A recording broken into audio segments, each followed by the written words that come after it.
No jumper. Finally. Long awaited. We got Wack100 in the building. How you feeling? Man, I'm feeling great. I'm feeling great for the first time I'm in front of Adam. You know, for like about 18 months, I was really plotting on Adam. Oh, my God. You know what I mean? I like zoomed in on Instagram pictures, trying to see signage and shit, but he always blurred them out. You know what I mean? All kind of shit. That's funny because I know which one he's talking about right there. It was a video, and I went in and blurred the signs so you could kind of tell where I live. You know what? I even paid my little tech team. I said, see if you could blur that shit. Tech team? You got hackers trying to find me? Man, Why you had my phone number? What were you fucking feeling the need to do detective that's shit? more gangster than the street dudes. These dudes right here is scary. What do they do for you? Everything. Why I've never even heard of this on my end. Man, listen, man.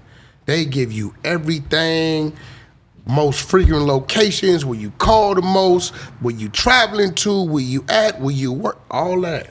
I need to be put in contact with them because I want to get some information on you. Oh, y'all got him. We gotta go back and forth. I want some information on him. My shit is on public record. Where you live? Everything. Really? Yeah.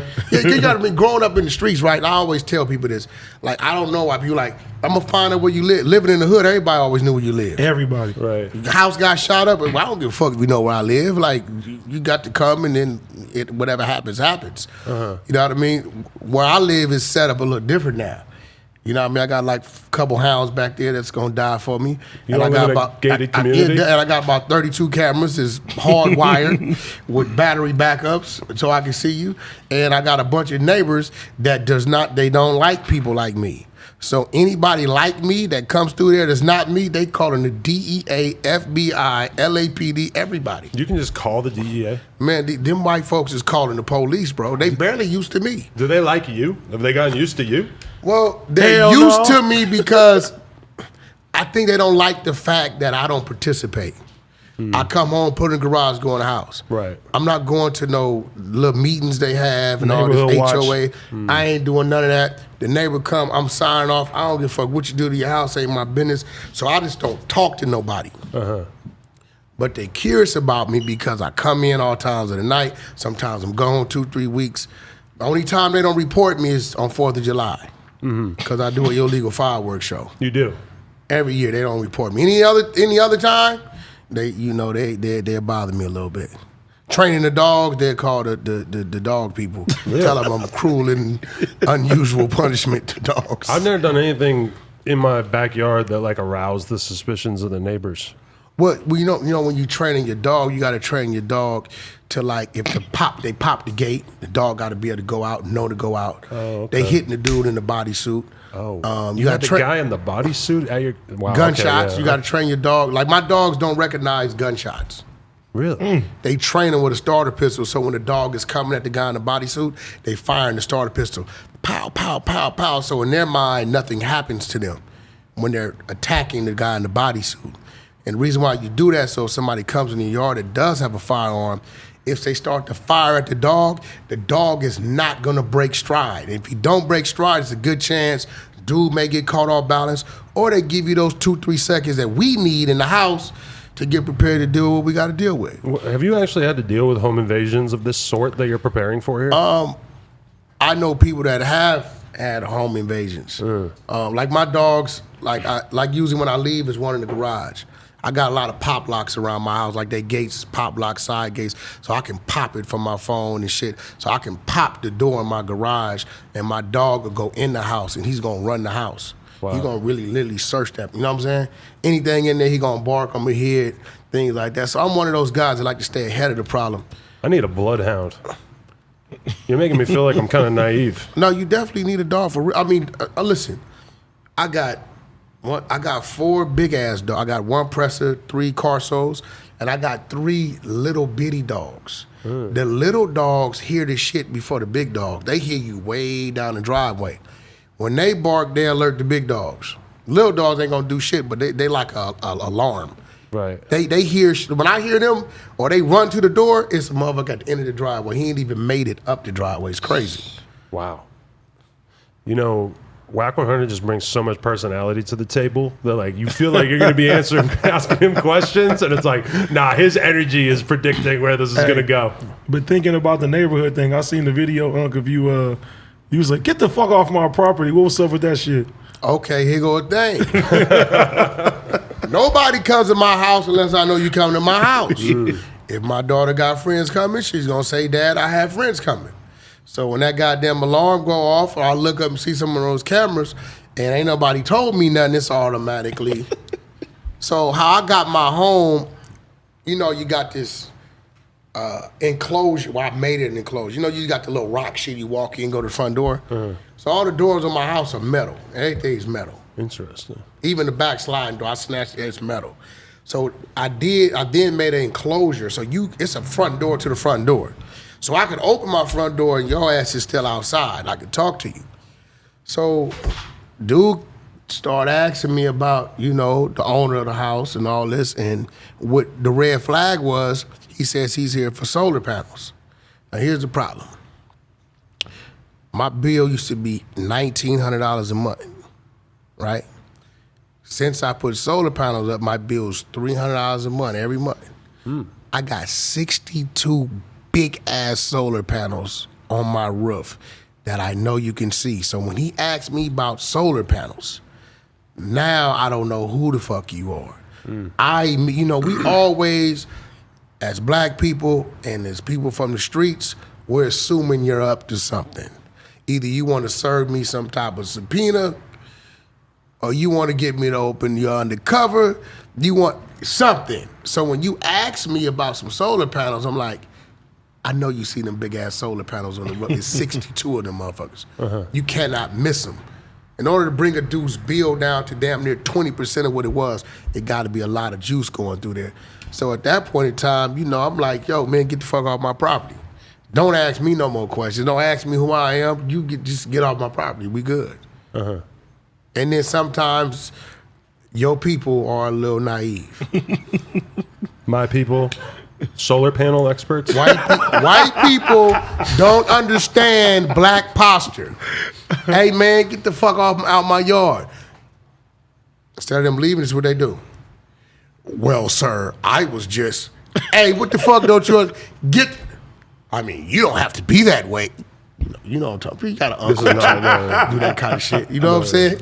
So you guys like seem to understand the crazy shit, and y'all call the police on us and say we threaten y'all and all that type of shit. I didn't do any of this. Not you. Record. Yeah, I know. Adam, you know Adam, I'm going to say it. I'm just trying to not get lumped in with every white person's misdeeds. To all the white people, Adam's an honorary Negro. Don't tell him that. He gonna run with this shit. He's an honorary Negro. Look, he's smiling inside. Look at him. You know what I'm saying? He's an honorary Negro. You make me nervous when you say stuff like that, Wack. When I was researching his Instagram, I could tell that he be getting it popping in the backyard late night. That's some Negro shit. Yeah. You know what I'm saying? What do you mean by getting it popping? Come on, see, now you went back to the white people. We don't be fucking in the backyard. I didn't. He didn't say that. Getting it popping, though?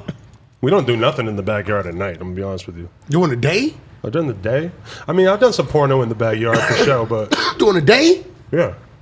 That's some white people We shit. need that light. We scared we're going to go to jail. For doing Indecent porn? exposure. Yeah, what the fuck? They taking us to jail. At your own home? Definitely. If they can see you, yeah. They can see you, yeah. If you got a 2-story house next door or home on the hill behind you, yeah. No, nobody can see. If there was people able to see, I'm worried about the noise. I'm worried they're like 3 houses over, they're going to hear the bitches wailing. Oh, come on now. Now you. So listen, on No Jumper, just to let y'all know, the reason why Wack100 is here, Bill Cosby just came home. Bill Cosby buying No Jumper since he couldn't buy the other network. You know what I'm saying? So just I'm going to buy you a drink. Oh, no. Hey, what y'all think about old Bill, though, man? Man, I feel like back in He's those his biggest days. supporter. no. I He's feel never like found a back man in too toxic to support. No, for real. I feel like back in those days, that's what it was.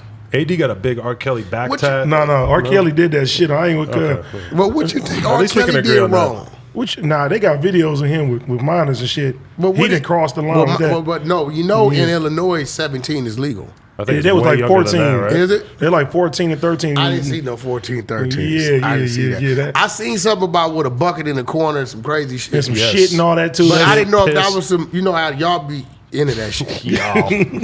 S&M shit, like, you know what I mean? Like, Fecal matter experts now. I mean, I don't, I like how you just lump me in with every white person that's ever existed. Adam, And you white as a porn star. motherfucker, you just an honorary Negro. But it's a different way. Different white. I mean, Where the fuck are you from, Adam? Let's start with New that. Hampshire.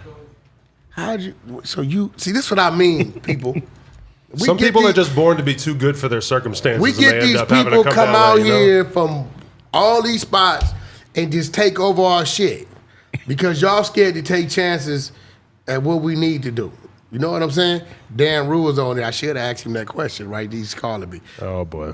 I should have asked him what you. I'm gonna ask him. Hey Dan, I'm on No Jumper, and these dude is trying to convince me about something about you said nigger to somebody somewhere. That's not true. That's not what I said. I told him, I said, Danrue, my nigga. He would never say nigga.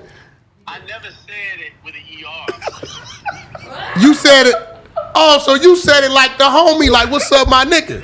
Yeah, like the homie. But that was a long time Hey, bro, I think we need to arrange that celebrity boxing with you and Adam because he lying on you, bro. I got 10,000. I think That's Danrue literally whoop what he just said is what I said. I think Danrue will whoop you because you got to stop lying on the homie. Hey, nephew, they waiting for you up there. You up there? I got money on Adam. Danny's They're gaslighting doing you. that shit. Yeah, I'm here. All right, they waiting for you. Let me call over there and make sure everything's straight. Okay. I got my money on you and Dan the homie. Hey, this is Wack100 show. You know, this shit is Taking unorthodox. calls. Hey, it's unorthodox around this motherfucker. We got a Paru, a Cockney Crip, And a white boy. white Negro. Listen, Okay? I A wasn't solar saying, panel I got to analyst. clear this up. I wasn't saying nothing about Danrue except when the topic of him having previously saying the N-word came up on AD's podcast, it got really uncomfortable For who? for him. Like he did not not want to the talk Dan about I it know. at all. Not that the Dan I know would have took his neck and did, you know, that shit he does with his little neck. You know, the little weird shit. He was upset. He Was wasn't he? feeling Yeah, it. He wasn't feeling it. He wasn't excited about Because having that. I think that it came left field at him, so he wasn't, you know Well, what I'm he saying? was cool. He like, Wack, I didn't say ER nigger. I said I didn't say that he said that. That would have been a whole different conversation, you know? Danrue is my guy, and he's from New Orleans, and his brother has a hell of a catering truck. And you're setting him up to fight Blueface? Well, he's going in to spar with Blueface, Oh, okay. Because Blueface is fighting a TikToker. a TikTok on the 23rd. How much you getting paid for that? Guaranteed, he hired 6 figures, and then we get a cut of the pay-per-view. You know, that's management, Wack100 management. You know what I'm saying? Shit, well, you know, hey, one thing about me, I'm going to make sure we get to the bag and it's fair for both sides. And shout out to David Feldman. You know, that's bare knuckle. That's who's putting it on. You hear about the Ace family fight, though, where nobody getting paid? Who? The Ace family, when Austin McBroom fought Bryce Hall, the YouTubers versus TikTokers What you mean thing? nobody got paid? They're saying that nobody's getting paid for that. I don't know. We get a guarantee before we can get to the ring. I think they had guarantees, too, but they still ain't getting paid. Well, how they get a guarantee? How did they get in the ring? I mean, I don't know if there was, like, not an upfront payment or whatever, but Well, they're guarantee saying they're not means getting paid. before you take Right. the stage, before you grab a microphone, before you put on gloves, when you show up to the location, and while my artist is holding in his suite, they got to run that bag. So he's going to get the whole amount before he steps foot in the ring. Yeah, the only thing that we got to wait on is the pay-per-view, which is always like a 2 to 3 month thing. That's basic standard. Allegedly, that was part of the problem with the YouTubers versus TikTokers is that the pay-per-view numbers were horrible and they weren't what they were supposed to be, so they just didn't have the money that they were supposed to have. What? That's what Well, they're saying. first of all, it's like anything else, like a concert. You got to have a certain amount of money to put on the show. So to pay the fighters and everything that goes along with the fight, that has to be there up front. Okay, the pay-per-view numbers is no different than the ticket sales at a concert. Whatever comes in contributes to your recoup, and if you got a back-end deal, you know, with the promoter, then you eat off that. That's just what it is. Right. So I don't know who negotiated their thing and did what they were supposed to do. Maybe, you know, it sounded to me like it was a management problem. This is your first time in this line of work, What work? helping to organize a fight like this? It's my first fight that actually went through. My first fight was supposed to happen was Game and Gucci Mane. Damn. What? That was supposed to happen. What year? You remember when Gucci said he could whoop all the artists? Yeah. So Game responded, and it was great because Game and Gucci ain't friends. They homies.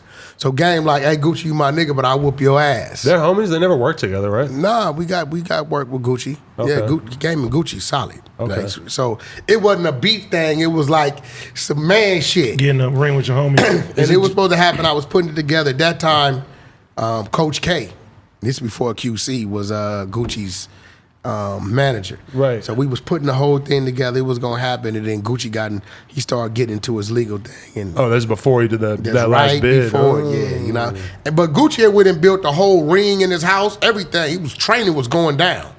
Wow. It was going to happen. And then the next fight is why I gotta keep it real because people be laughing at him when he say I'm the first to do it. It was Soulja Boy and Chris Brown. Soulja Boy signed the contract. And Chris Brown didn't. Chris Brown called Soulja Boy out. And it was Floyd and 50 trying to do something. And that kind of bothered me because there's some East Coast shit going on. Both these dudes claiming Fruitown Paru, right? That really not from out here, but that's what they claiming. Them dudes is fucking with them. That's what Soulja Boy claims too? Yeah, both of them. Okay. You know, the homies was fucking with him, so I felt like, well, if it's gonna happen, it should happen up under our situation. So I went out there, called my contacts in Dubai, got everything. I got everybody triple the numbers, right? Plus crazy cut on the back end on the pay-per-view. Me and my wife personally drove to Vegas to Soulja Boy, to MGM. He signed this shit.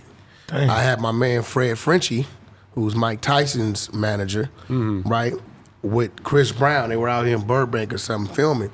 And he was like, man, Soulja Boy ain't gonna sign. So I sent him the FaceTime and the screenshot. I'm like, he signed, he ready. And then Soulja Boy said some gangster shit. He said, listen, we know we got a beef, so we can still get out in the alley off camera and still do the thing for the people on camera. He said that, right? I got people triple their numbers, triple their rate, the whole shot. I even went and got Evander Holyfield to train Soulja Boy, and I had Mike Tyson training Chris Brown. So we had Damn. the whole cross. You know what I'm saying? And you know, CB wasn't feeling it. nah, CB had a change of heart. Don't you think he was probably the favorite? Definitely. I mean, look, both. I got a lot of love and respect for Soulja Boy, a lot of love and respect for Chris Brown. I personally I think Chris Brown would have whooped Soulja Boy ass. I'm just looking at the athleticism, the size. You know, Chris ain't no punk. He got heart. You know, and he's smart. You know, in boxing, it's this too. It's a strategy thing. I think we got a motherfucker that dance on stage for 2 hours. That's what I'm saying. We Backflipping and everything. have more reason to believe that Chris Brown would be Yeah, more so I'm athletic. not saying Chris Brown didn't sign the contract because he was scared to fight. Right. I don't think he's scared of Soulja Boy one bit. But I was shocked that Soulja Boy definitely wasn't scared of him. Right. I can honestly say that. For whatever reason, he backed out of it. It kind of threw me for a loop because he called Soulja out. I thought I was going to get the resistance from Soulja side. But he was like, nah, let's go. Maybe we should. I had some serious money on the table, bro. You should I revisit believe this it. now because I feel like Chris Brown, maybe part of his reservations was just the fact that like this was totally new and like you'd never seen a rapper really like in the ring, and now you've I kind had of some real money. I got had a lot more examples of YouTubers and rappers triple. doing this shit. I think Floyd was giving Chris Brown $3 million and Soulja Boy $1 million. I got Chris Brown at $9 million, Soulja Boy $3 million, and then I had them both. They both got, I think, maybe a 5% cut of the pay-per-view and a 7% cut of endorsements. We had Verizon online. They was ready to come put up $70 million. My people in Dubai was gonna do it. They was sending the jets to transport everybody and to keep it gangster. Once Chris Brown would have signed the contract, Fruitown Paru, they was gonna cut him $1 million check till they For the said. hood. That's just what I did for them. That way, they wasn't in Soulja and Chris Park. Whatever they decided to do for them outside of that, they could have did. So I did all that to keep the confusion down.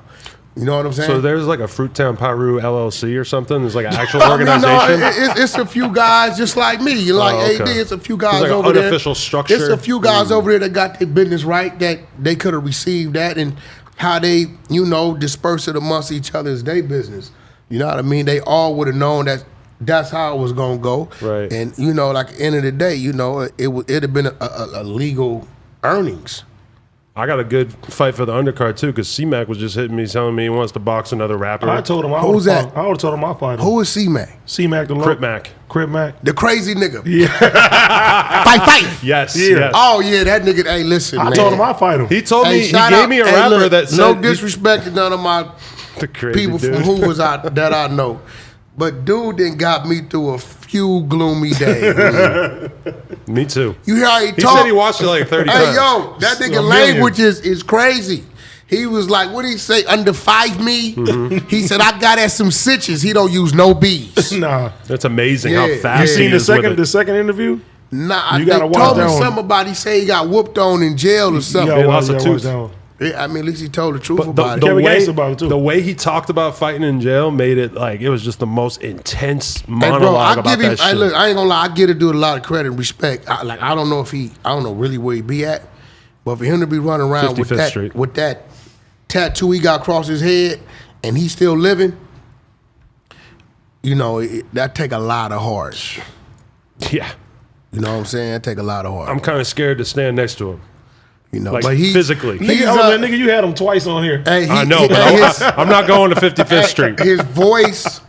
his voice and his, it's kind of like how Game had that raspy voice as a rapper. Just hearing him interview at any of his videos is like he gonna keep you looking at him. You know what I'm saying? Like I watch all his shit. His music's pretty good too. I've never You listened to should his manage music. him. Oh my god, I would love that. I never listened to his music. Would you that be able to shit- manage somebody with a forehead tattoo like that? I mean, shit. I managed Famous Crip. Right. I don't listen. I'm not a gangbanger. But the famous Crip ain't really out here like disrespecting. Bullshit. You see that boy videos? Right. I lost about 20% of Danrue support fucking with this little crazy nigga. But there's I nothing. remember that shit happened too. Never You know gonna what I be mean? anything But I'm crazier saying, than if I'm with you, blank happy I'm with you. killer on the head. That's a different level, right? But you gotta understand, it's like, with me, it's like all my homies gonna be like, we Bloods, we Power Rules. Why you ain't signing us and pushing us? And at that time, I told them, these little Crip niggas is out hustling you niggas. You know what I'm saying? This shit is a business. It ain't. It's always been this way. I mean, let's look at how Death Row was built. Until OFTB, wasn't no motherfucking Bloods over there, Snoop. Dre's is Crip affiliated. You know what I'm saying? Like, everything. Oh, Nate Dogg, fucking Dog Pound. You know what I mean? All that shit, it's business. And at the time, like, and when I say out hustling, meaning they understood commercializing. They understood, let me go out here and work the high schools, and let me go do this and let me go do that. Like, they were doing those things that I need on the other side of the business. So, at the end of the day, I tell all my homies, like, bro, I'm not looking to sign a nigga that's too gangster. Too gangster mean you're not gonna TikTok.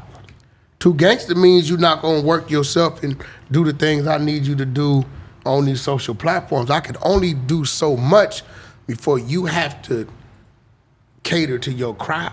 You know what I'm saying? So with Blueface, I tell a person, if you walk into a room and don't nobody pay attention to you, then that's a problem. This kid like 6'2", slim, tattoo side his face, curly hair, he tall, you know what I mean? The women like him. And when that camera come on, he's the total opposite. He's energetic, he's gonna work the camera. So I don't, who am I to say, because the dude's a Crip, I'm not gonna get this young man to change in his life and the life of his loved ones. Cause I'm a Paru and I got the bag and the resources. You know what I'm saying? I'm overlook him because he a Crip. But it's still a difference between, Blueface might be from a certain neighborhood and they got issues with different neighborhoods, but it's different when you have blank killer on your head, right? Because then you can never really get past that. Everybody got some type of killer associated to them because every neighborhood didn't kill somebody. Mm-hmm. You understand what I'm saying? Every neighborhood gonna come with some enemies. You know, with him, I'm gonna be real. I never heard his music. But dude is fucking entertaining. I put my tongue in the ass. He need to go hook up. What's nephew name from Long Beach? The comedian Red Grant. Is that his name? Oh, it'll be with Snoop. Yeah, Red. I really think he need to. I'm gonna tell you somebody else. Fucking Slim 400. Slim 400 should be a stand-up comedian. I will manage Slim 400 right now. Funny. That dude is naturally funny. That's you know true. what I'm saying? It's like some people, they miss their calling because they trying to do this. And you know what I mean? Like, hey, look, bro, whatever gets you the bag and put you in position, whether you rapping on stage or being a comedian on stage, you need to do that, long as it's respectful as a man.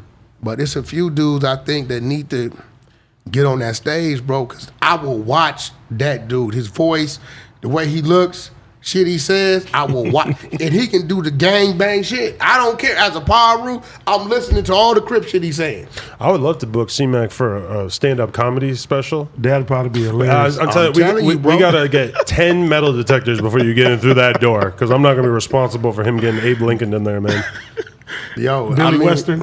I mean, you know, at the end of the day, even his enemies watch him. That's what makes him that one. Oh, yeah, they tap in from time to time to let us know how much they ain't feeling it. Damn right. I mean, at the end of the day, nephew, hey, listen. Hey, but I said that ain't my politics. Nephew got a job to do. You know what I'm saying? Hey, whoever people talking about, whoever has the attention of the people, they got to sit in this seat. Hey, ain't nobody said nothing to me anyway. Nah, they not going to. We let niggas know Paul Rules is showing up for this comedy Crip for real. The world better know that. For sure. You know, When did you guys become buddies? Man, what you mean? It's been my man. We've been 12, 13 years. Shit, I mean, it's been at least 12, 10. It's been over 10 years. Take it back to how you met. I've been pressing lines for a nigga for a minute. Well, you got to remember, I'm a real West Coast dude. You know what I mean? So when I first ran into him, his music was moving. I seen him. I just kind of went to champion him, congratulate him on what he was doing, and told him, keep doing what you're doing. And if you ever need me for anything, I'm here for you. So with him, you got to understand, with Wack100, before you actually meet me, you get a total different perception of what all these motherfuckers that don't know me say. So then when you meet me, I throw you for a loop because you be like, that ain't what I expected a dude. And then the time and time I seen somewhere, nephew, you straight, you know, come on, you know what I mean? So it's like, well, damn, dude is for us. He ain't tripping the bullshit. You know, I tell people, when you get to know me, you'll realize how many people don't know me. You know what I mean? They could tell him something, man, Wack trip, what you do? First thing he gonna say, what you do? Oh, I know he a trip, hard as a motherfucker. But you gotta do something. He don't drink, he don't get high. He ain't tripping no females. He with his wife everywhere he go. You did something. Right. To him or somebody he love and respect. If I see some shit coming at my people, like he know if I seen something that he probably want to deal with it, he got to call a few of us and tell us, hey, don't worry about that. Because he know if we run into these people, It's on. without us even calling him, we gonna address it. You know, that's one thing I like about Wack100 is that if there's somebody you have an issue with, you will remain on their head after that. Regardless of what happens, you'll still, the Instagram posts, it's just, you're just not scared to lay that out. See, it's like a round table of certain motherfuckers, and I tell people all the time is that you got niggas like Unc, and shout out to Draws, you feel me? Like Wacko. Yeah, you know what I'm saying? Wacko. Blue from Long Beach. Blue, Top. You know what I'm saying? Deco from 89. It's a real Crip and Blood table to where it's real. And everybody talking, and under them, you got niggas like me, and you got niggas, certain other motherfuckers that they don't talk. They ain't gonna talk to everybody else. Nah. Like I tell you one time, like a situation. Shout out to Wacko. That's my big bro right there, Westside Paru.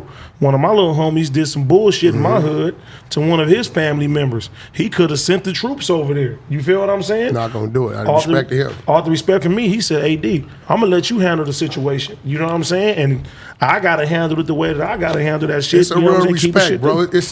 It's a real live respect. You know what I mean? It goes deeper. Dub C, you know what I mean? You know, shout out to Cube and they whole security team and cats like that who even open up the doors to start politicking with the other side. You know what I'm saying? Like, you know, they can come to one of my functions and they can't. You don't have a problem. Even if you got a problem, it's on us to deal with it. We did a video, Bloods, Crips, Pops, 200 Crips, 200 Bloods in the motherfucking LA River. Everybody taking pictures and everybody cool and all kind of shit. My big homies down there chilling. Everybody cool, you know what I mean? So that's just what it is. If you really think about it, in the last 10 to 15 years, it's been minimum gang violence in the hip hop community. Studios getting shot up, video shoots getting shot up, club hostings being shut down. You don't see that because we got an understanding amongst our circle and our table. And even too, like, Unc then came, him and Wacko then came to my hood with all my homies, Dolo, put my homies on TV. Yeah, you bought know the what I'm cameras. saying? For a documentary. When it comes to I'll never forget this. We go do the video with Chuck, shout out the game. We go do the video with him. I come with like 60 Crips. I'm thinking we deep. It's like 300 B-Dogs and Parus in this in Wack hood. He didn't give none of the Bloods a fucking trailer. He said, "Look, AD, we want you, your Crip partners to feel welcome." He had 2-3 trailers lined up liquor, for us. yeah. Everything. Liquor turned up, introduced everybody. And, you know, some bullshit happened between some of my homeboys and some of the other niggas that was there. You know what I'm saying? And first thing Unc did was, check it out.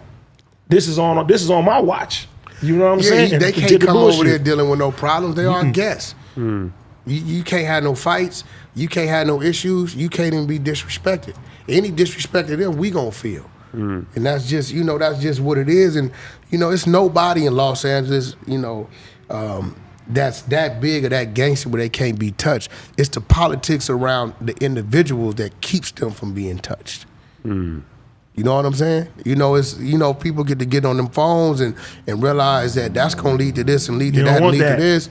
They let it go and they deal with it another way. You know what I mean? So, and I'm just glad that we can give back and restructure the shit that we tore down. I was part of that negativity, part of that see a nigga in blue and try to take his life. I was part of that. So I'm glad that I'm still here and I can restructure it and bring my little homies around. And when it's 2060s, they would, Big U and Wacko got 10 Westside Parus and we all together. And the next thing you know, a week or two later, they all at the same club and they like, what's up, y'all straight? Because of how they seen us interacting. And throughout that night, we was all together. My problem was their problem and vice versa. So, hopefully we can keep doing that and it can keep flipping to where, we can all just be respectful and cordial. He from where he from, because that's where his mama, daddy, or grandma raised him. We ain't none of us took no aptitude test to say, based upon your scores, you from here. We all been through the same damn struggles. Right. Okay, here's a question. If you could identify like a pivotal moment that changed you and made you sort of switch over your mentality from wanting to hurt somebody because of the colors they were wearing to you being what we think of now, where you're much more diplomatic and business-minded, what was that inflection point? It was Soledad State Prison, right near Shasta Hall. I was maybe 17, 18 at the time. I'd been there about 2 years. I went to prison at 16. And it was a war was going on between the Hispanics and blacks, right? So I was working in the chow hall at the time. So I didn't stole one of the bread racks and busted down the 13 little knives, right? I pass out 13 knives to all Bloods. We go to the yard, the war starts. Crips and Bloods are together against the Sureños. War started, I heard a dude, Wack, watch out. Dude name was Three Finger Louie from Harlem Crip. When I looked, it was Sureño had my blind. He'd probably killed me. Louie dealt with it, right? Yard go down, gunshots. Few of us go to the hole, few of us make it back to the cell. 3 days later, the police tapped on my door. They said, Jones, roll it up. For what? We got confidential information that you provided weapons for the war. At that point in time, I asked myself, who's my enemy? The Crip that saved my life on the yard, or one of these bloods that told on me? Because they the only ones I gave knives to. From that day forward, I never asked an individual where they was from.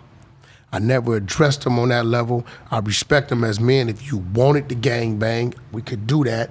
But my first approach to you is respect. And from that day forward, I saw it different. Wow. But is it hard to survive? Like, how much, what time, or what age were you by the time you got out of prison? 22. I did from 16 to 22. How much harder was it for you to, get by without that mentality, though? Like, because that's kind of a defense mechanism to an extent, right? Well, to be truthful, that mentality made me stronger because now I was able to politic and communicate a little more with the other side. You got to remember, it's like anything. You can have the Italian community and the Jewish community, right? Certain things the Jewish community gonna have a stronghold on.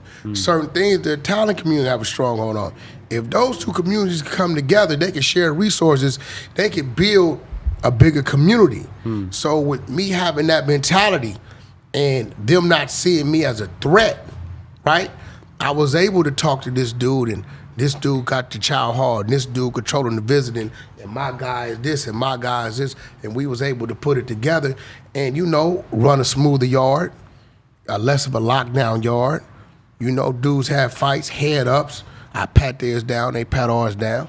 You know what I mean? So, and a lot of my mentality came from, shout out to my OG that's out, Lil Man, 6 Deuce Brim. He did 28 years straight. Came home, he's been home about 4 or 5 years, but he was the only one, him and Fat Rat from Black P Stone, that would deal with me. Because when I first got there, I was gang banging. I'm 16, I'm fresh out of Nellis, got a little size on me, I'm trying to get a rep. I'm lifting weights and fighting every day. I gotta pick a fight with somebody. So they were the only two that would really deal with me.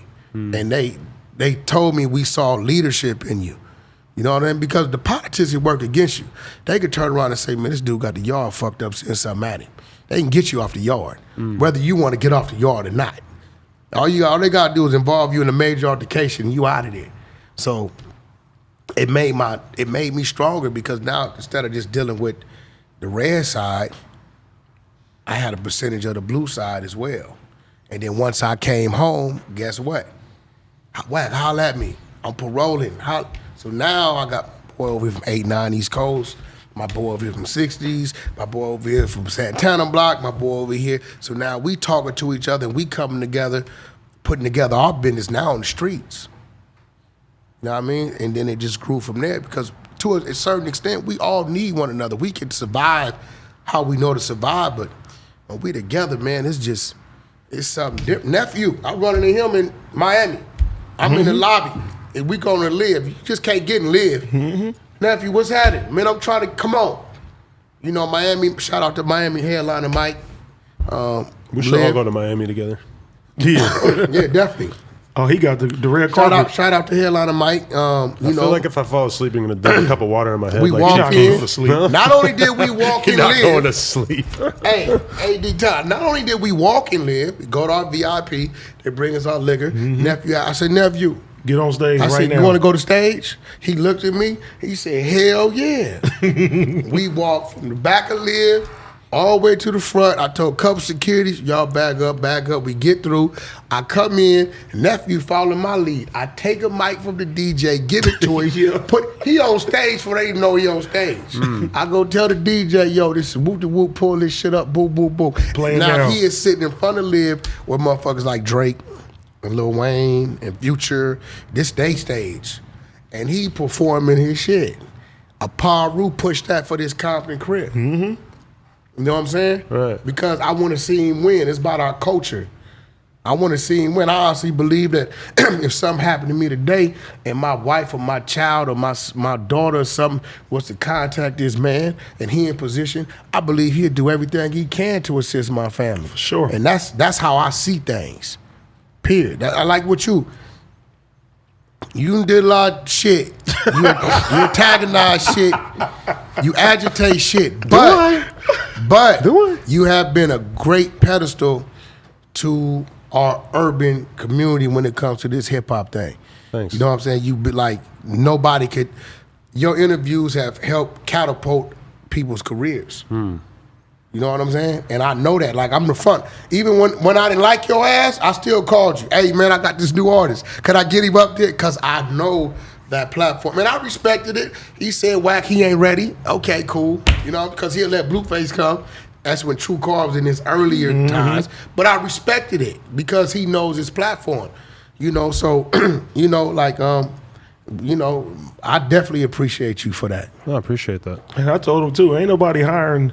I think his last hirees was the 3 gang members. But you realize that, like, I know a lot of, like, gang members, but they definitely aren't, like, gang members in the way that you turned out to be. Like, when we, like, said, Nephew's AD, come, special, though. come do the Yeah. news with me, I just, Yeah. like, you know, it sort of got wrapped up a little bit, like, deeper than I thought. Nephew, look, but see, you got to remember, he, like, when I see AD, is like, if AD could have been raised in fucking Woodland Hills where he didn't have to worry about his clothes and how he was going to get his money and having 3 fights on the way to school, another 3 fights in school and 5 fights when they get back, I believe he could have been whatever he wanted to be. But he's a product of his environment. So, you know, that hindered him from doing certain things and going. So when you call him in and you put him in this type of environment and he can be who he naturally is, he gonna shine. He's definitely changed and grown a lot through seeing him here, you know? Yeah. Like, even last night, we were having a conversation in the group chat, and he was basically like, I'm in love with the podcast and shit a lot more now than I ever was before, and I see the vision of how this is really turning me into something bigger than just a rapper or just a gang dude, whatever, and that was really nice to hear. I mean, we don't see AD as just a fucking gang member. You know, we know him from Compton, Crip, we know all that type of stuff, but his music, he's talented, he's skilled. You know what I'm saying? We can listen to his music. We were in the studio the other day, and I was very impressed. I'm like, oh, I man, can't wait to start dropping again and shit. No, a very good rapper. He definitely, he you know, a lot like Kendrick Lamar. You know the history. That was K-Dot, J-Rock's hype man. Right. 7-8 years before the birth of Kendrick Lamar. So I tell everybody, man, don't give up, man. You know what I mean? Because you never know when it's going to happen. Right. You know, people see Kendrick and think it just happened overnight. Nah, man. I remember they wouldn't even interview him. Yeah, they wouldn't even, and that's why I respect Top Dog so much. I watched Top Dog, man, hold a regular job, do his real estate thing, and take his money, support his family, and build that label. J-Rock was a godsend because he took all the hits for the label while Top Dog was learning what to do and what not to do. So by the time he got to Kendrick Lamar, Top Dog is sharp, you know what I mean? He know what to do, he's in position to do it, and he did it. And when he got on, he kept all his people together. He took care of everybody. You'll never hear nobody over there saying they broke, they going without nothing. So, you know, I watched Top do it. You know what I mean? I believe I'm probably the first to put him on New York radio. Slay. K-Slay. They was out there 6 deep in the Durango. I said, Top, what you doing out here? He said, I don't know, we just out here. We trying to figure it out. So people see TDE now, but them boys went through something getting to where they at.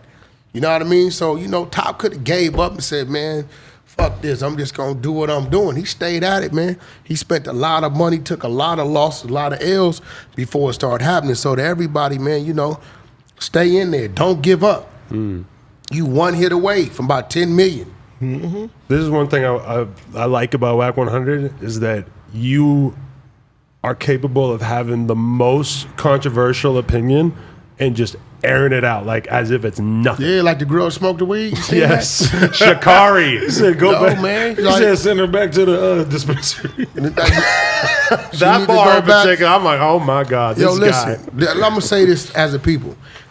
Whenever we as a people, I ain't talking about as Americans, I'm talking about black people, we get the opportunity to service ourselves for our people, to dominate a platform, to dominate a situation, because we've been through so much, we need to take advantage of that, right?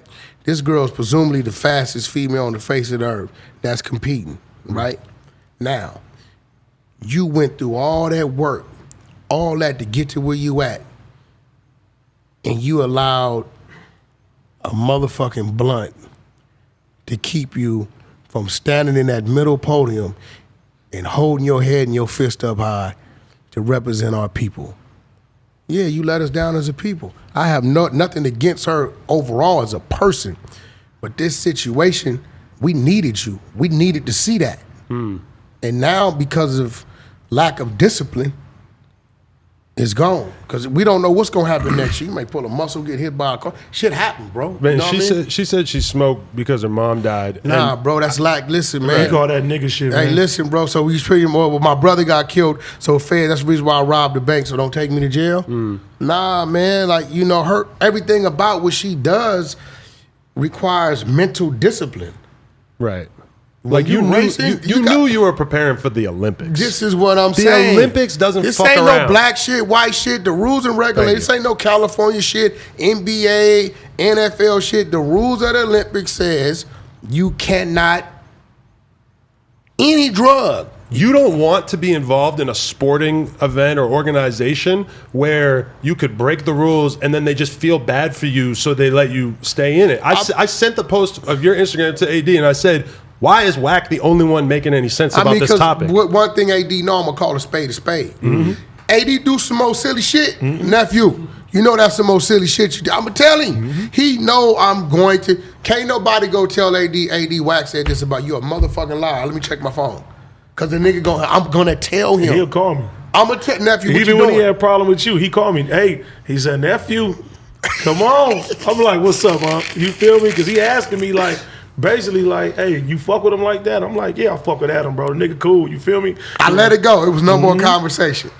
It was zero So now at that point, I had to start breaking the ice. So I said, well, nephew, can I bring True Car to your show? Yep, come on. I know once the book can go down, you gonna see all this shit. So now I'm gonna see if I'm gonna let up, is your crazy ass go? Because you could have said, nah, fuck that. He ain't so. And I said, okay. Well, I didn't even know we had issues. He really did. Me and you. He didn't. You know what you was doing. You every time you was interviewing somebody, you kept bringing up the Nipsey Hussle shit. But that shit was pretty viral at that moment. But listen, me and you had a conversation. You was allowing people to take it from my opinion of music to who this individual was in the streets. And I never gave an opinion of who he was in the streets because I'm not from Rolling 60s. So I can't get that opinion. That's for them to do that. But when it comes to music, if somebody asks me right now, hey, is AD a platinum artist? I'm gonna say no, but he has the capabilities to be. Why am I gonna say no? Because it ain't no fucking platinum records there yet. Stats. We just talking numbers. It's not my person. I personally liked 2 or 3 songs that I felt should have went big. Me and Game was a real tool in him getting to where he was at. I personally put him on New York radio with K. Slay 3-4 times. Me and Nipsey, before his demise, talked all the time. We wasn't beefing. We had no problem with each other, right? So every time I look up, it's like you was letting them turn it into Wack disrespected Nipsey. Nah, Wack just simply said, at the time of his demise, I said the same shit about Biggie. At the time of his demise, he was not a musical legend. Tupac was a musical legend at the time of his demise because of the body of work that had been done, the record sales, the movies, everything he done. Now, Biggie, over the years, movies, samples, all the shit that has become a legend. Biggie was dead before his second album dropped, bro. Yeah. We talking, what do we, when you ask me about a legend, I'm going to say, Ice Cube, Dr. Dre, Eminem, Game, people that, and you got different levels to it. 50 Cent. Because you got people that were just legendary in their music and what their impact was as a culture when it came to sales and they touring. Then you got guys like Cube, who went from music to his indie shit, to movies, guys like 50 doing the same thing. My thing about the legend tag is that, like, yes, obviously, Ice Cube or Dre, they're legends to the world. If AD were to pass... we don't talk about that. But if something were to happen, there's a lot of artists you could think of in LA that if they were to pass, they would be regarded as legends because the Hold impact on, they we're had on talking their ab- community. no, It doesn't have to but see, apply to the kids in there we Iowa go. or You're whatever. talking about a community. I said, But you could be a legend in your community, right? No. I said music. I specifically stated music, and you kept missing that. I don't know what that man did in his damn community. I don't know who he helped, didn't help, what he did, didn't do. Couldn't tell you that. I'm not gonna speak on that. But them stats, I check them every day, everybody. I do the shit every day, every night before I go to sleep, because I want to see who I want to do feature work with, who's up and coming, who's unsigned, who could I grab at in his earlier stages before it get a little political. Music. Time that man died, he dropped his first album, but I thought it was a great album. Right? Amazing album. He did 50,000 units. Now let me point something out to the propaganda of social media. I think he was maybe alive another year before he passed, right? So the album's out a year, and then it took maybe another 9 months after he passed for that same album to go platinum, which tells me all these people that's running around claiming they this, that, and this, the other, if you was that, this man would have been 100 times platinum if you was really supporting him. I brought his goddamn album the day it came out. I was in Oslo, Norway. I know exactly. I was on tour with Game, right? The day it came out, I brought it and did not listen to it. Because the nigga super gangbang cripped out. Last time I checked, Nipsey was few of them on there. It was super gangbang out. I love that. So I had to go through a few of them. And then I'm like, okay, like last time I checked, that shit is incredible. You know what I mean? Like I go back to Bullets Ain't Got No Name with the kid. You know what I mean? The kid was incredible. So I don't have nothing personal against Nipsey, but at the time of his demise, music-wise, right? Not to say he couldn't have got there eventually, but man, when you been in the game 7 years and you claiming some legend shit, you got at least have 4, 5 albums that then went somewhere. But he didn't call himself a legend. The streets decided Streets that, right? did. That's what I'm saying. And I'll say this though, like on some real shit, as a Crip nigga, I looked up to niggas like Nip. You feel me? I looked up to niggas like Chuck. He was grinding in them streets, and he made himself visual.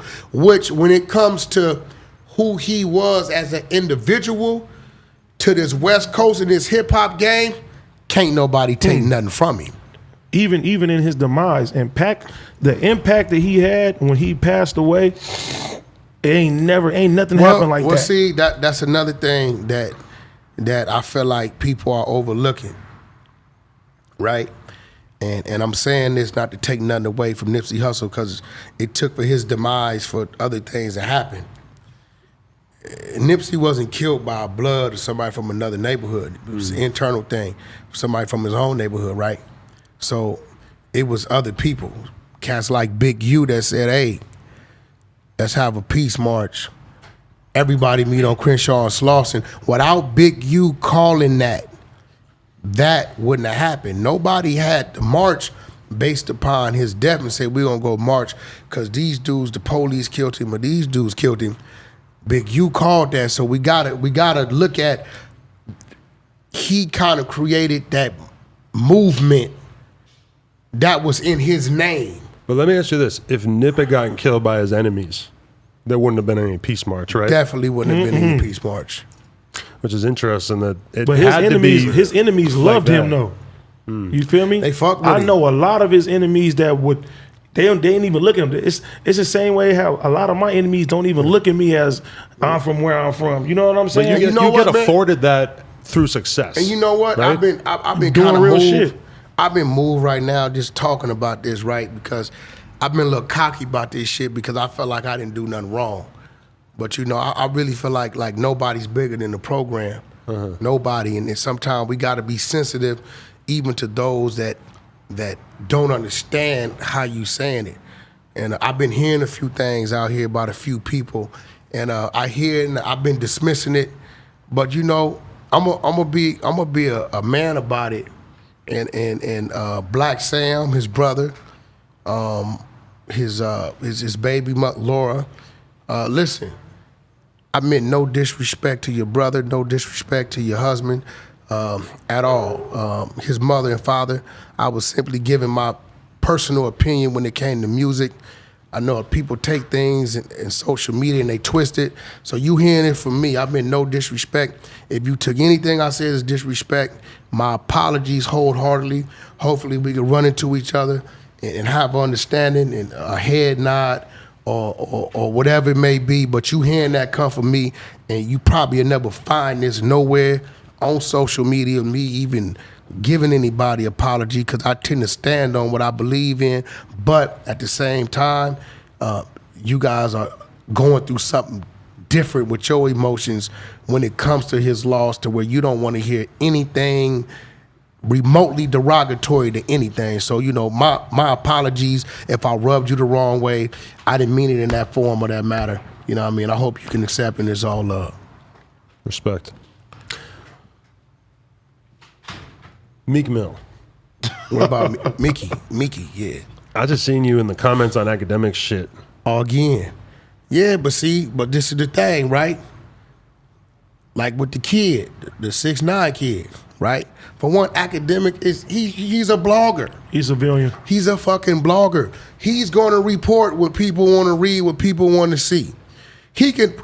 Academics could put up the same shit you put up an hour before. They're gonna go at him, not you. Oh yeah, right? Because for one, he calls himself DJ Academics. He's not really a DJ. He's also like the biggest hip hop page, basically. Besides maybe but he a nigga. Though. I respect his hustle, because once again, like you come way out here from fucking New Hampshire. New Hampshire, shout out New Hampshire, and create a platform that we didn't have the mind or the wits to create. Right? So here comes there's academics. A lot of platforms. Here comes academics, creates a platform that's very useful to our community. So now here it is, Meek Mill. You get at this dude 6ix9ine. You talking crazy. What he gonna do? This, that, and other. See, in this thing of the streets, this irrational shit that we a part of, you can't pick and choose the element, whether it's gonna happen in the summer or in the rain or in the snow, right? When you confronted with that, you got to deal with that. And whatever come with that, that's what it is.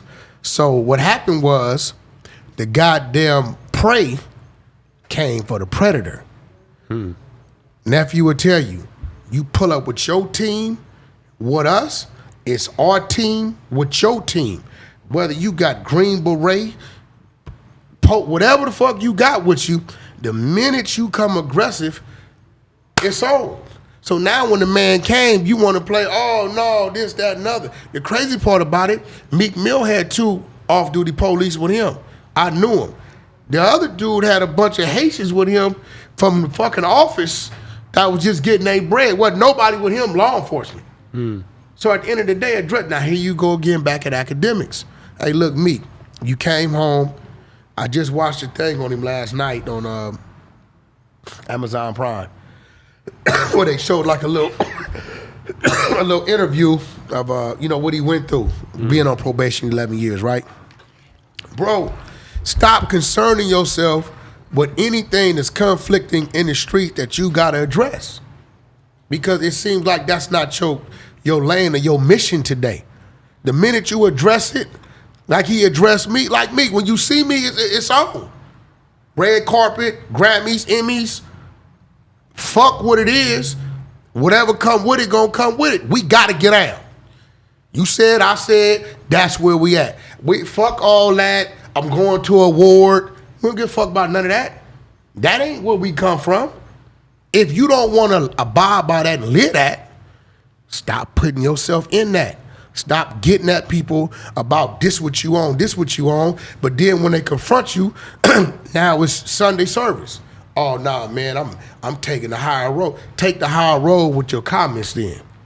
Stop getting aggressive and talking crazy to these people. Cause I really don't like a bully. I fights the bully. I don't like a bully because it seems to me like you trying to bully these kids, this kid academics, and all he's doing is his job. You didn't complain about when he used to post your videos and post your shit. You didn't complain about when he posted Meek Mill, Nicki Minaj, a couple. You didn't complain about that.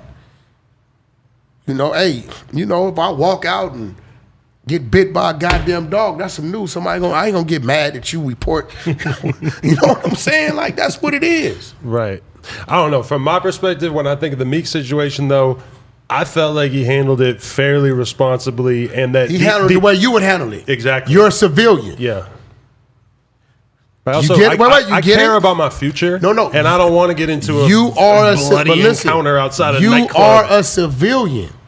And how he handled it is exactly how I would expect you to handle it, and I wouldn't have had no opinion. I wouldn't even got up in his face and argued with 6ix9ine. I would have kept on walking. If you would have told 6ix9ine, hey, fuck you, motherfucker. You watch what I see, you watch what happened. And y'all seen each other, then you walked away, you are a civilian. That's what y'all do. I also don't really feel obligated to fight somebody when they got a wall of security around them. It's just fake. No, listen, brother. His squad, my squad. When I move, my team moving, and we moving on anything in front of us. Right. I know what my target is. That's it. And if your team ain't that type of team, then you need to stop playing. That's just real shit. Like, don't involve yourself in that if you're not ready to deal with that. And I really think Meek is on. Well, maybe he fronting, but way it look, he's he's an advocate for the sentencing of people and prisoners and all this type of stuff. Look, bro, keep your suits on, man, and do like my little brother Ray J and be positive. And we're going to respect that, but stop going at these people. Then when they see you, you want to play thug here, but now I'm pastor. Like, which I always took it as Meek was basically just hating on snitching and glorifying an artist who snitched. Not that Meek was necessarily saying, like, when I see you, I'm going to kill you. Well, none of us fuck with that shit. Obviously, he's not going to kill 6ix9ine outside a nightclub, right? Hey, listen, let me explain something to you. And I say this, and I may catch a lot of heat. 6ix9ine didn't snitch. I ain't with you on that one. Hell nah. Explain. Welcome to my TED Talk. Welcome to Wack100's TED Talk. Let me ask you a question. Dun. If we committed a series of crimes in front of this man, and they got this man license plates on the camera, we get in his car, and they go question this man, right? You know what you get yourself into. Listen, and he tells the people, right, this civilian man right here, is he snitching or is he telling the truth? Him? He telling the truth. Okay, now. For the record, I would not. Okay. If I put a wig on this man with Pause. a motherfucking clown suit, the same man. Nah, it ain't the same. No, listen. It ain't the same. Listen, if I put a wig on this man in a clown suit and they go arrest him and take the wig and the clown suit off, who do we have under the wig and the clown suit? I get what you're saying. Okay, now you tell me a motherfucker that y'all didn't let on your block, and I done been on your block, It ain't happening. that you didn't let on your block, they came on your block that defies everything that represents your block. No disrespect, the rainbow is a representation of what? The gay community, right? The red bandana is a representation of what? Bloods, right? Total opposite from each other, right? We got to do a rainbow here with a red bandana, right? He's prostituting these people block. He's using these people block for clout. What they were supposed to do was prostitute him back, charge him to use the block, get in his pockets on this tour or whatever it is, get his ass off the block. Now watch this. Here go the problem. 6ix9ine was around, what, 13, 14, 15 months for this shit happened, crazy shit happened? How in the fuck could this man talk to the feds about shit that happened 5, 10 years ago? You know why? They had already been watching No. for years. The people on the block violated the rules, told this civilian shit they wasn't supposed to tell him, and gave him the ammunition to run his mouth. Now let's talk about it. The feds go push play. You hear the goddamn manager plotting the motherfucker you getting kidnapped.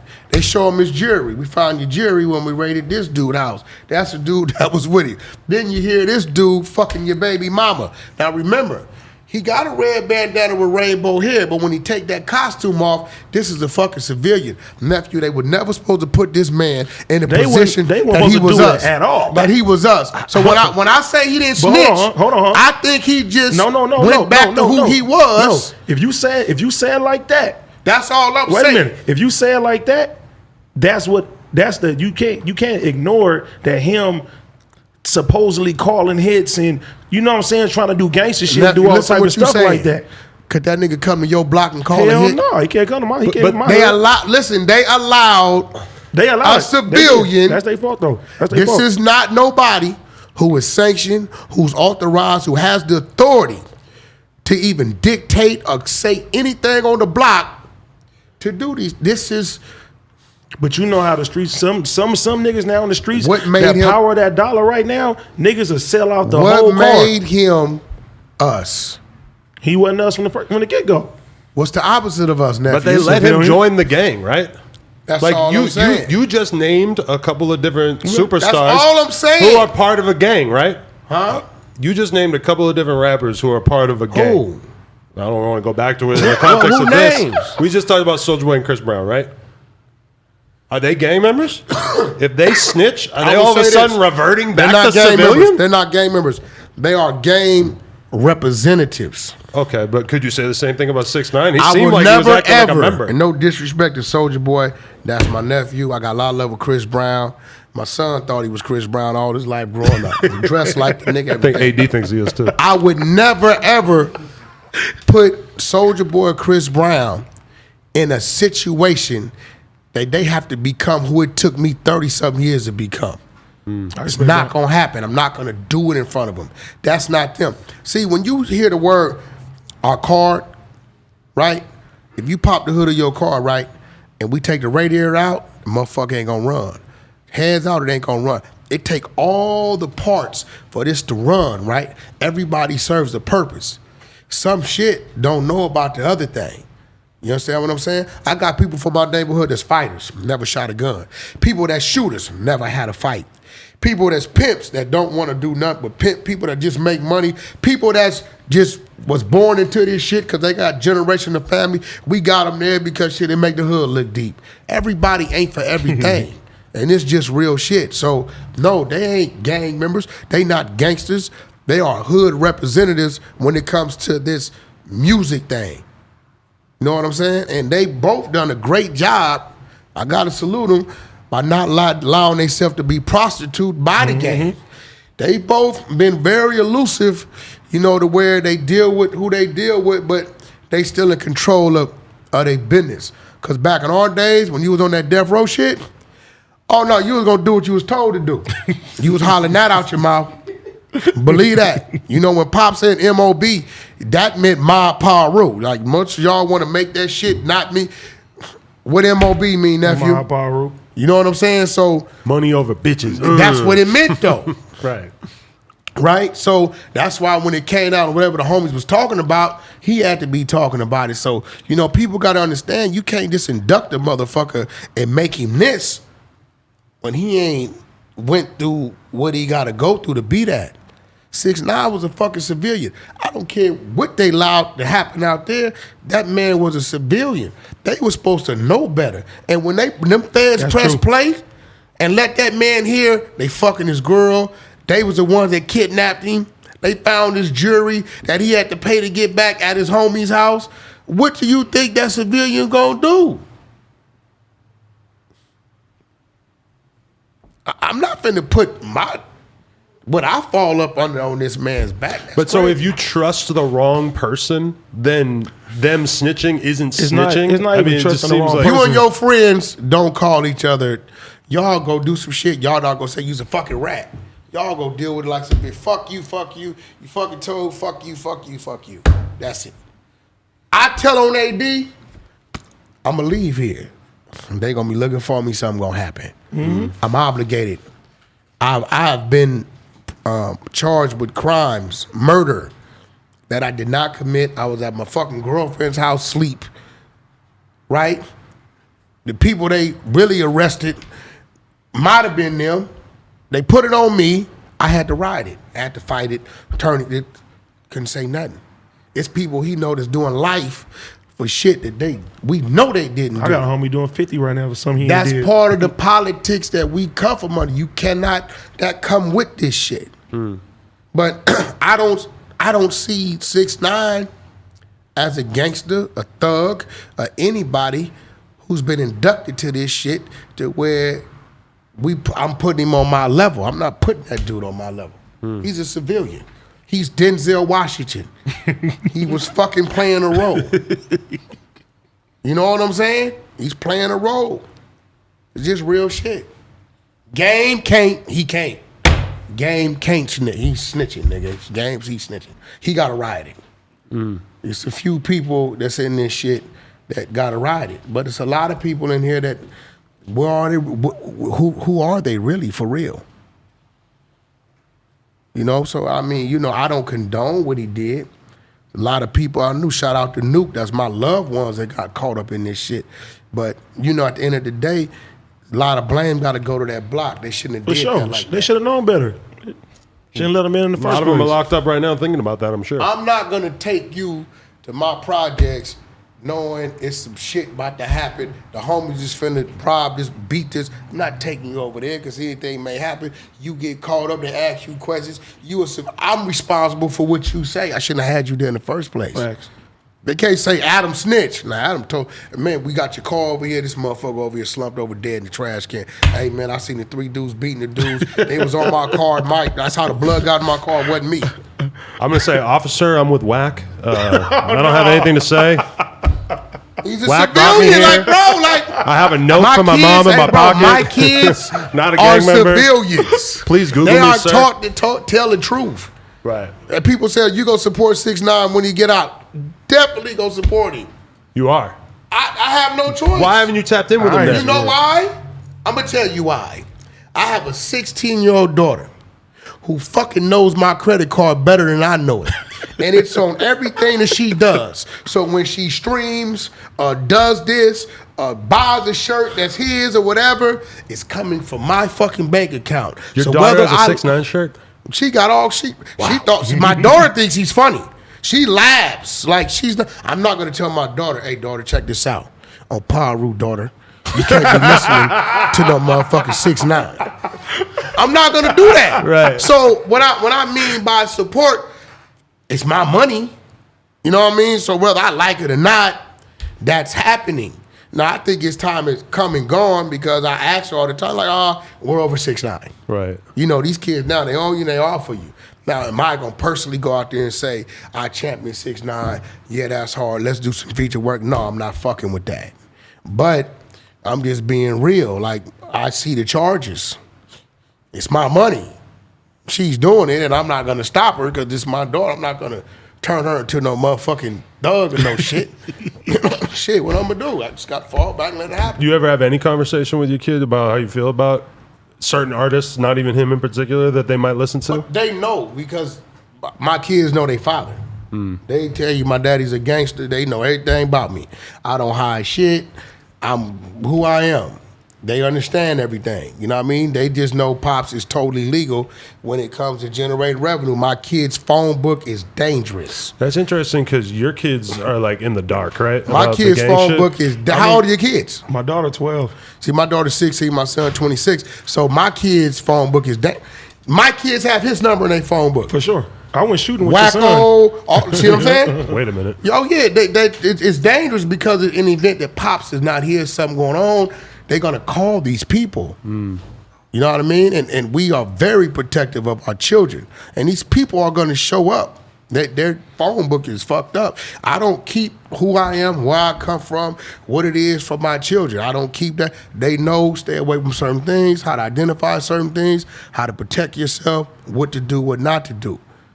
But, you know, I didn't raise my son to be a gang member. You know, then I would have failed myself. He's the total opposite of me.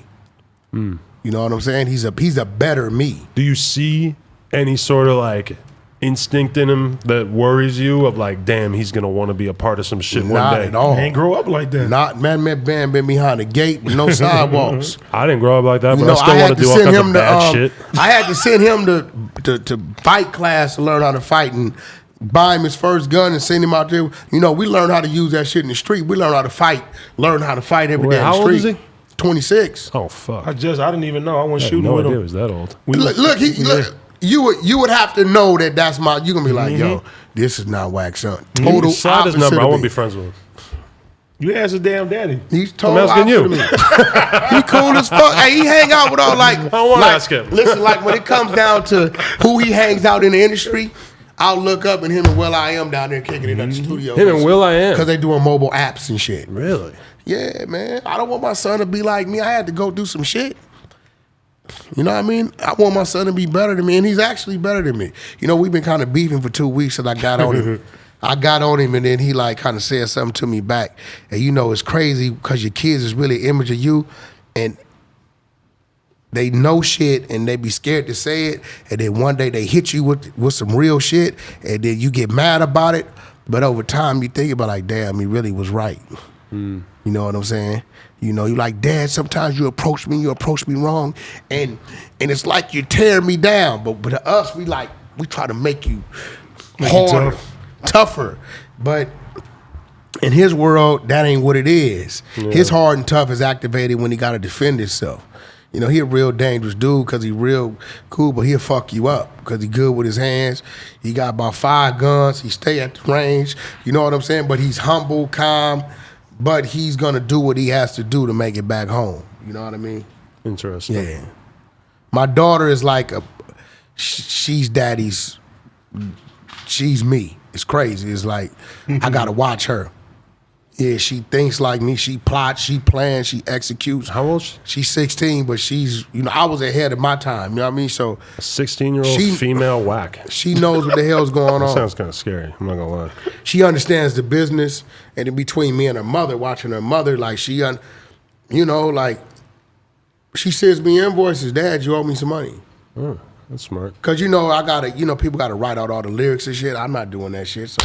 She does that shit. You know why? You know, we do everything internal in my family. Producer agreements, side arts agreements, invoices, everything happens in the office. So everybody plays a role in it. You know what I mean? So what's your attitude with your kids towards social media? You try to shield them from, like, you know. Nah, I don't shield them from it. I let them dive in that shit head first so I can see how deep they going with it, so then I know what to address. But my kids are dead. I haven't had any issues. I mean, obviously the 26-year-old is kind of out of your jurisdiction, social media wise, but with like a 16-year-old girl, it just feels like there's so much. I can't. Trouble. My daughter, her ass turned into me one day, and she went crazy on somebody. One of the dudes said some more slick shit to her, and I almost got mad, but I'm like, well, shit, I'd have said this shit too. She said she went in on him. You little dick, ugly, whoop-de-whoop-de-whoop. Wow. She said everything she could say to hurt the male ego, right? And, you know, she was like, hey, Dad, he said something to me, I said something to him. You know, and that's just what it was. But I don't worry about them doing crazy shit. They don't do drugs. They don't, you know, they don't do none of that. That's got to be the hardest thing to avoid. Well, we live in a drug-free home and a dry home. A lot of people do, and then they but turn 18 I teach them that. I show them. Shit. Be around my homie. What you got? Perks, come here. See this shit? Perk. Right? All right. Is he on the perk? You see him? See how he acting? That's what that does to him. Like, I show him, like, this what this does. But sometimes people on drugs seem like they're having a pretty good time. Well, I don't know, shit. To them, they like, yeah, Pops, we don't want to be like that. So, you know, all I could do is teach them, educate on them, advise them, and then at that point, man, what you instill in your children, you know, they gon' take their own route. Like his brother brought his son with him here one day while we were on live stream for a few hours, and we're smoking hella weed, and his kid's just sitting there just watching us, and I'm just thinking, because he smoked weed all the time. I'm like, I know this shit look fun all day. They smoke. We're not gonna hide who we are with our kids, bro. Yeah. They gotta know who we are. We can't. Something can't happen to us, and then we got a bunch of motherfuckers telling them stories. They like, damn. I think that's a big like either race or class divide though. Is that white people like try to hide shit from their kids, whereas I feel like when I meet a lot of black people, they just sort of my mom tried to hide let it happen. She like when I was younger, she used to smoke weed when we went to sleep. And I catch her, I thought she was doing dope. I remember I cried. I said, my mom a crackhead. I was crying. She was just smoking weed though. I didn't know, but she tried to hide that shit though. Yeah, we don't, tend to put it out. And then, there's always those little gatherings in black homes, where the people come around and the music come on and the liquor comes out and the dancing starts. So we knew that growing. There was always that one wino dude. That one crackhead uncle that may show up, you know what I'm saying? So we seen all that. We seen I ain't never seen him. What? You ain't never seen him then? It's supposed to be your first time First of seeing all, him. certain When I shit, move, unless I yeah. pop up on him, Yeah. he's not gonna do around me. He's not gonna go as far. Unless I just pop up and nephew already, and then at that point in time, I'm responsible for him anyway. Depending on how far gone he is, I'm gonna stay with him, get him up out of there, hand him a bottle of water, so on and so forth. But I've never seen him like that. I've seen him having a good time, but I haven't seen him to a point to where he couldn't handle himself. He didn't know where he was at. Oh, I what was don't never do going on. that. That ain't never happens. You know, I haven't seen that. He's respect. Now you, Adam, Nobody you seem to seen me like you done did some pretty stoner drugs in your lifetime. Meth. Yeah, I just smoke weed now. You used to do meth. You used to do meth? I did meth one time. What made you do meth one time? A bitch. Oh my God. Well, she didn't make me, but we were drunk as fuck. She held her hand out. She's like, "This will make sex really fun tonight." I said, "You're speaking my language." Oh wow. You did it for the power of the P. Well, when I think about probably every drug I ever did, I basically was doing it because of a girl, or at least at first, you know? So you telling me you didn't have no game to just get no coochie? I mean, I think I had some game, but it's like if the bitches want to do coke, yeah, I'm going to call somebody and get some So coke. why you just didn't let her do the coke and then had a fun on the coked out girl? I don't know if you've heard this, but coke's pretty fun.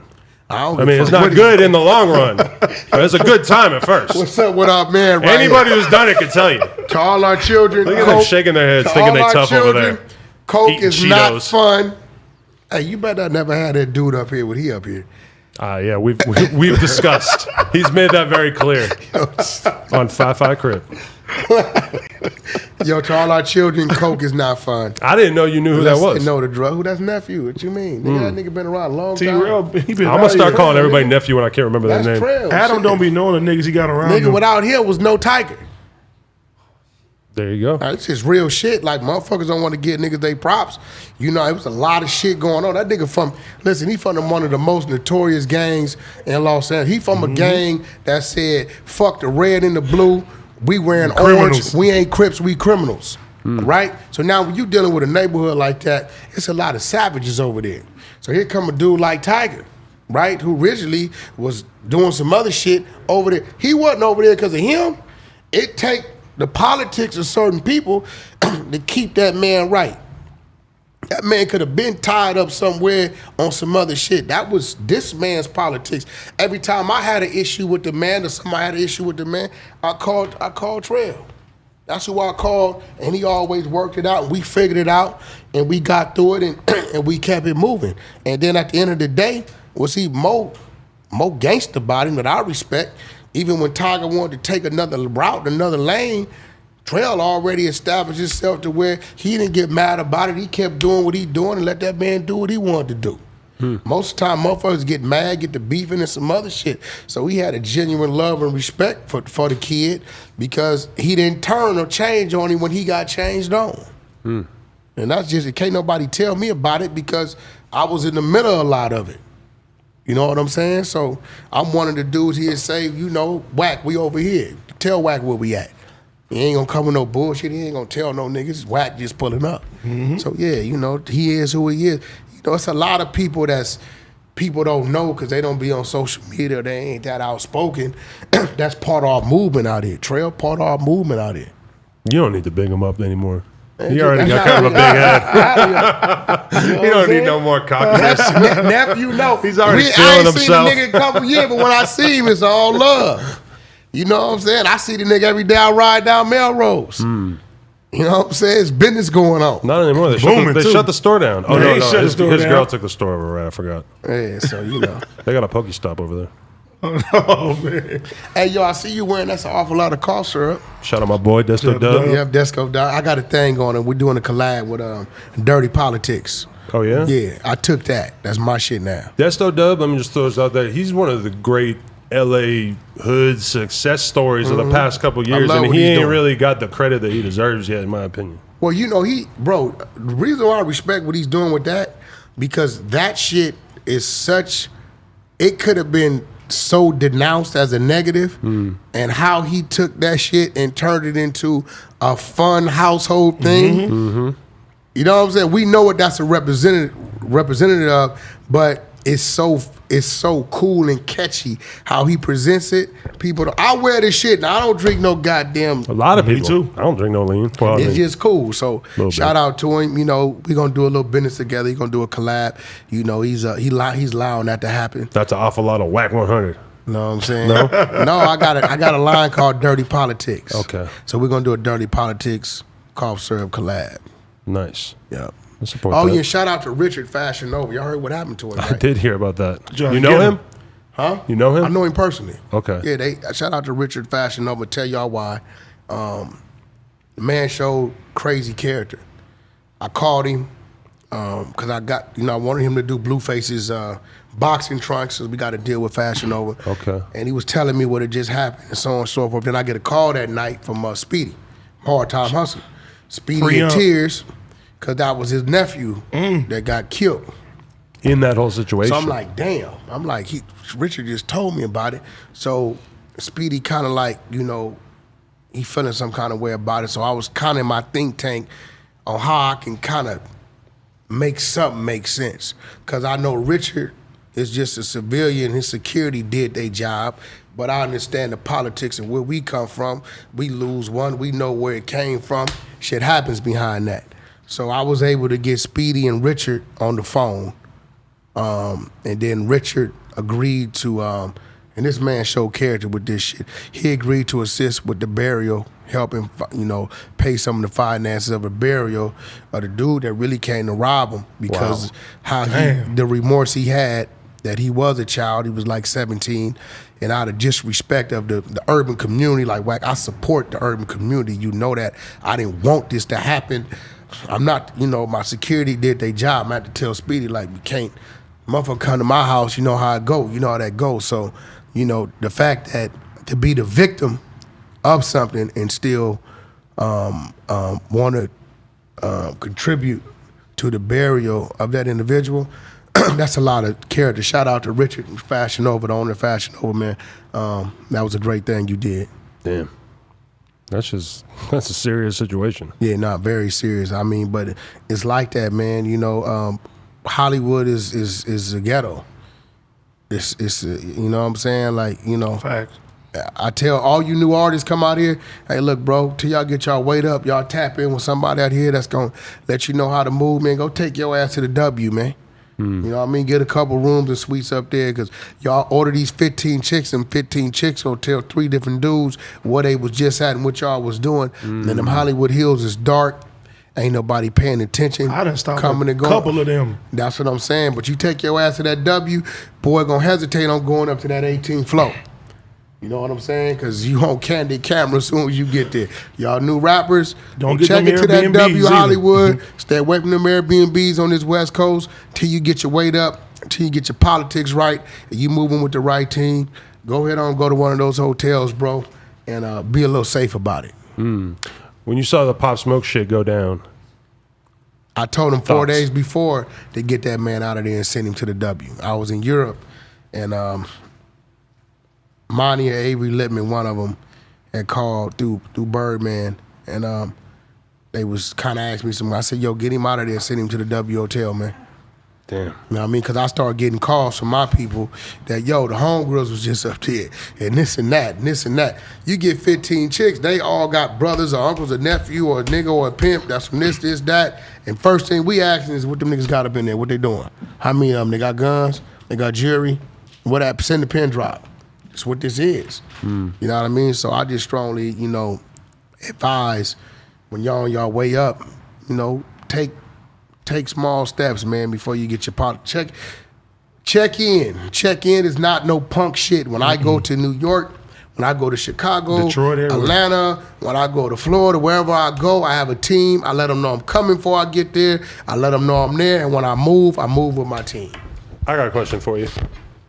Should we defund the police? Fuck no. I'm not surprised to hear you say that. That was a relief. Hell, defund them for what? Because I'm going to tell you what. As soon as one of our kids come up kidnapped, as soon as one of our aunties get mugged, right? We want the support of the police, right? Now, I'm not to say that it's not some bad cops. I'm not to say there's not some bad citizens. There's some good cops on both sides, but I will say this to my people. Just like earlier, we was talking about the athlete. There's rules, right? Brother, if the police tell you to get on the wall, right? Anything outside of that is considered resisting. You opening yourself up to something. You know what I'm saying? And then I'm gonna say to my people, stop being cowards.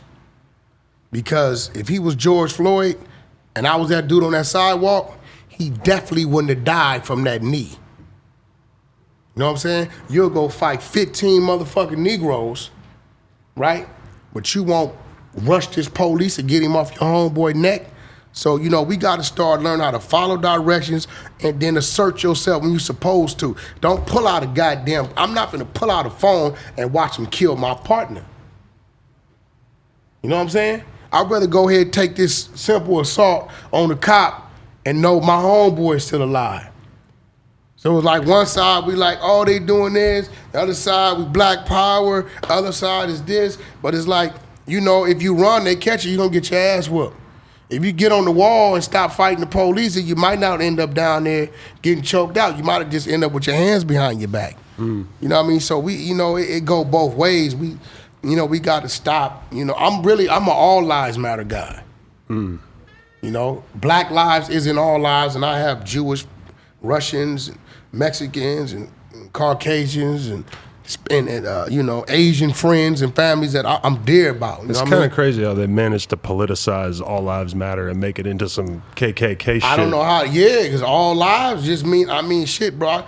You know, Alan Grunblatt is a business partner of mine. I care about that man and his wife and his kids. You know what I mean? Like, you know, I have people from the Middle East and from everywhere that, you know, I got genuine love that love my family. I love theirs. So I don't want to see it stop happening to us and start happening to them. I want to see it stop happening to everybody. Now let's empower our people. But once again, if the police stop killing the 2, we still killing the other 8. So what are we really talking about? We really need to march against us. I was watching this That's true. Nas documentary on Netflix, and they're like talking about a dude who got killed outside his apartment building. And as they're walking outside and like talking about it, he says, his brother Jungle says, people used to get killed around here all the time. Now we got a lot of cops, there's cameras everywhere, so it ain't really like that anymore. And that just, it's occurring to me that like probably 99% of people who are like good, upstanding citizens who live in this housing project in Queens are perfectly happy to have like an increased police presence if it means that there's gonna be way less brother, murder and crime. Real. I have a few different homes out here, right? One of my homes, you go over there at lunchtime, it's all police cars in the driveway. That's the reason why I brought the home.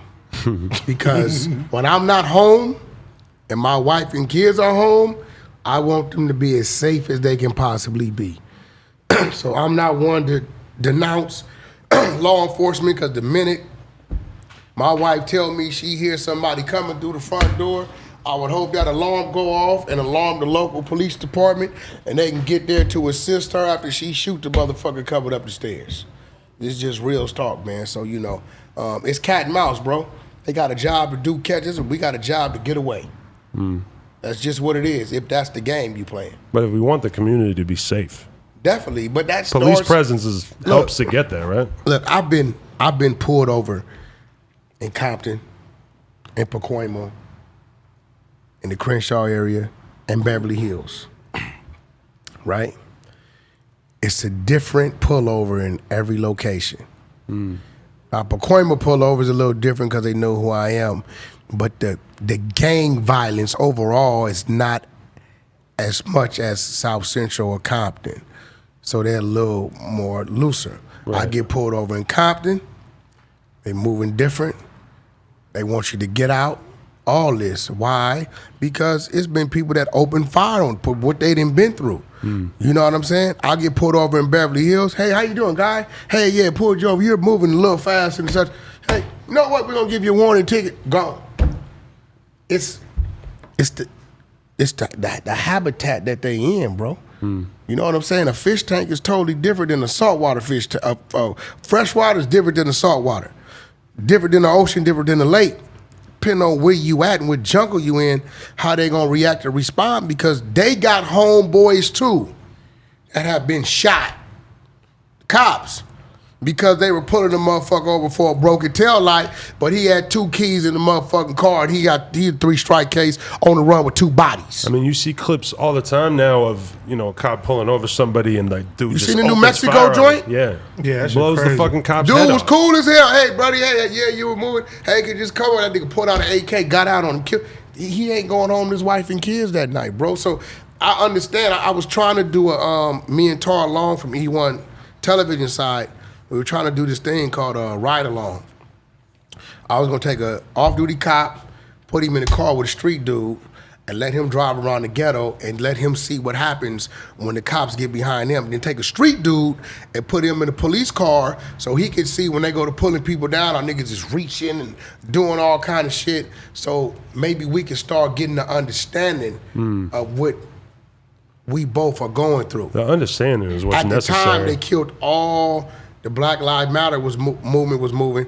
They killed all cop shows. Remember, they took down cops. So when I went to pitch it, it wasn't a good time. You know, maybe I can double back and try to sound like a dope do show, something though. with it. Yeah, you know what I mean? That way, you could be like, Now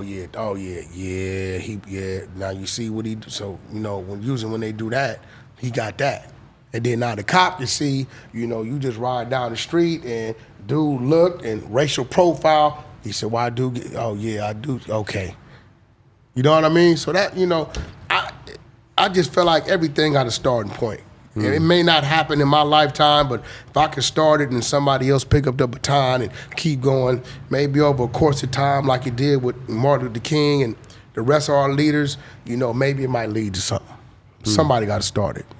Respect. AD's podcast goes live in 3 minutes, so we got to wrap this up perhaps a little bit prematurely. Wack is gangbanging on us. Nah, that ain't gangbanging. Oh, That's he's West Coasting on us? Okay. Yeah, that's West Side. Yeah. You know what I'm saying? West Side, both sides. Blueface coming. Blueface DDG collab coming. The Game coming. True Car, Coyote, Flash Gotti. We all I coming. like Coyote too. Oh, they hard. That's my Mexican group. I like them. Yep, they ain't gang members, but they hard. They thugs though. Are they actual coyotes? Well, Coyote is the people that, Right. but their father has been snatched and take it back and snatched and take it back, so they kind of like familiar with the process. Damn. Hey, if you get caught transporting somebody from the border, like, what kind of punishment you in? I don't know. I ain't never been that far now. You got to ask homies from Dago. Okay. It seems pretty dangerous. We know some people. I mean, yeah, bro. I mean, just coming, coming over all those mountains and hills and shit. Like, you probably be like, wishing, man, I wish I was just back in my little village in Mexico. Now, shout out to my son. He got a video game, his first mobile app called Beat World coming out. You know what I mean? He went to college for that, so he finally got his first app done. So that's coming out in the next couple months called Beat World. My wife, she has her own cosmetic line coming out. You know what I mean? And then Incredible Diapers is launching. I'm the only minority-owned diaper company in the universe. I need some of that for my Now I'm in the saying? diaper business. Well, not the diaper business, but I'm buying diapers, I guess. Oh, no, I got you. I need to try the product out. My shit, I'm going to bring you something. I'm out testing Huggies, Pampers, Loves. Mom went to the same lab that theirs went to. I spent a lot of money designing this diaper. My kid's shit has changed so much over the past couple of months. At first, it's just What you feeding them? pure diarrhea because she's just drinking breast milk. Now she eating avocados and bananas, all this shit. She's shitting out Cliff Bars, bro. That's crazy. It's kind of gross, but it's pretty That's next crazy. level. So, I appreciate the love. And if you need any baby models, Definitely need that. I appreciate A white the baby love. model. And to y'all, No Jumper. We're going to kick off something on the West Coast for all the artists, up-and-coming artists. let's go. It's going down. We out here. Wack100, No Jumper, coolest podcast in the world. Check us out on YouTube and Patreon. Like, comment, and subscribe. NoJumper.com if you want to support T-Rail. Do know, at the end of the day, let's fucking go.